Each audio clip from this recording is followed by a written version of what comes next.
Tenons nos lampes prêtes, chrétiens, préparons-nous pour l'heure où les trompettes annonceront l'époux. Bienvenue à la communauté d'études quotidiennes de la Bible. Nous sommes toujours contents d'être avec vous pour étudier la parole de Dieu. C'est le pain de vie dont nous avons besoin pour notre croissance spirituelle. Je vous fais le rappel. Nous étudions cette semaine la leçon 3. Le titre, c'est bien « Les dessous de l'histoire », le prologue. Le verset à mémoriser. Au commencement était la parole était auprès de Dieu, la parole était Dieu. Selon Jean 1er, le verset 1er. Nous étudions au cours de ce trimestre la brochure qui a pour titre « Thème de l'évangile de Jean ». Eh bien, nous allons aborder aujourd'hui la suite de la leçon d'hier. Nous avions vu hier le verset premier du premier chapitre du livre de Jean qui dit que Dieu, au commencement, était la parole était avec Dieu et il était Dieu. Mais aujourd'hui, nous allons voir un verset qui est la suite de cette leçon que nous avions étudiée hier. Avant d'aller plus loin, prions le Seigneur. Que tu sois remercié Dieu ton Frère Saint pour toujours, parce que tu as un Dieu merveilleux, extraordinaire. Tu as fait pour nous des choses merveilleuses et nous sommes de la joie. En ce moment, nous te demandons de nous révéler le message que tu nous as envoyé, ce que tu veux que nous sachions. Bénis-nous tous davantage, ouvre nos cœurs, ouvre nos esprits pour que nous puissions saisir ton message. Nous comptons sur toi et te remercions. Au nom de Jésus, nous te prions. Amen. La leçon d'aujourd'hui a pour titre la parole faite chair. La parole faite chair. Alors que cette parole était là avant la création, elle était avec Dieu. Et mieux encore, elle était Dieu. Et il y a encore mieux. Cette parole, Jésus, le Logos, s'était fait chair. Elle a habité parmi nous. Jean commence son évangile avec ce mot, le terme Logos, pour parler de Jésus. Il n'a pas cité le nom de Jésus, ni Messie, ni Christ, mais il parle de la parole de Dieu.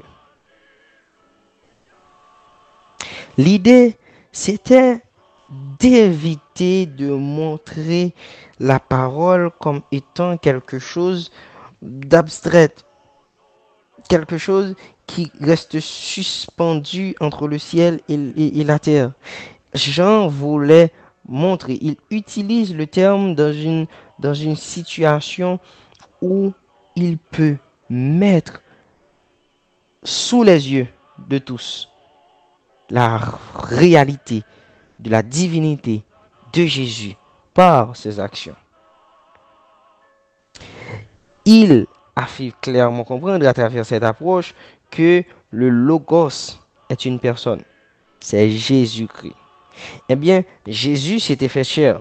Il est venu parmi nous. Il a pris notre forme. Il a pris la forme humaine pour nous ressembler. Nous l'avions dit précédemment. Eh bien, Jésus a pris cette forme pour nous ressembler parce qu'il cherchait à nous faire ressembler au Père, ou du moins à lui-même, qui est Dieu. C'est la méthode la plus radicale que Dieu pouvait utiliser pour nous communiquer l'existence de sa présence parmi nous. Eh bien, pour ce faire, il est devenu l'un d'entre nous. Le Dieu éternel est devenu un être humain pour nous ressembler. Et le mot habiter a un sens assez particulier. Lorsque le texte nous dit que cette parole a habité parmi nous, elle s'était faite chair et elle a habité parmi nous, eh bien, le mot habiter, de par sa définition en grec, signifie monter une tente. Et cela nous fait un petit rappel. dans Exode 25, le verset 8, Dieu avait dit, faites un sanctuaire, bâtissez un sanctuaire. C'est une tente afin que je puisse habiter au milieu de vous. Lorsque Dieu demandait à Moïse, dans Exode 25, de bâtir le sanctuaire, c'était dans l'objectif, c'était dans le but d'habiter au milieu de son peuple.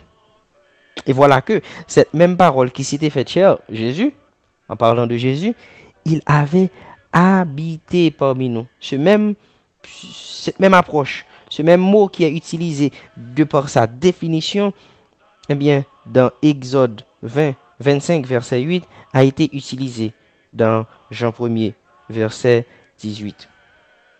La parole s'était faite chair et elle a habité parmi nous. Il faut comprendre que Dieu a toujours utilisé un moyen pour être au milieu de ses enfants. En envoyant Jésus, il lui donna le nom d'Emmanuel, qui veut dire Dieu est avec nous. Pendant que Jésus est venu sur terre, eh bien, Dieu était là. Nous pouvons comprendre ce que j'avais dit hier. Cette vérité de la divinité de Jésus est indiscutable. Donc, mes chers amis, la parole faite chair, c'est ce que nous avions vu aujourd'hui. Et nous pouvons conclure que Jésus est Dieu. Jésus était avec Dieu. Jésus est Dieu. Il a habité parmi nous parce qu'il s'était fait chair. Que Dieu continue de vous bénir. Merci de continuer à étudier et à partager nos différents contenus pour que d'autres puissent entendre cette vérité, cette sainte vérité. Que Dieu continue de vous bénir abondamment et nous prions avant de mettre fin. Nous te louons, Dieu, 3 fois saint, parce que tu nous révèles une fois de plus une vérité assez intéressante et importante pour notre connaissance et notre croissance spirituelle. Nous te demandons, Père, de nous bénir abondamment et de permettre que nous puissions saisir l'essentiel de ton message, pour que nous puissions mieux comprendre comment les appliquer, comment appliquer cette vérité de l'acceptation de la divinité de Jésus dans nos vies. Parle à nos cœurs, ouvre nos yeux sur l'essentiel de ton message et donne-nous, fais de nous, Seigneur Dieu, de vrais Pères saints, hommes et femmes qui proclament la vérité partout. Au nom de Jésus. Amen.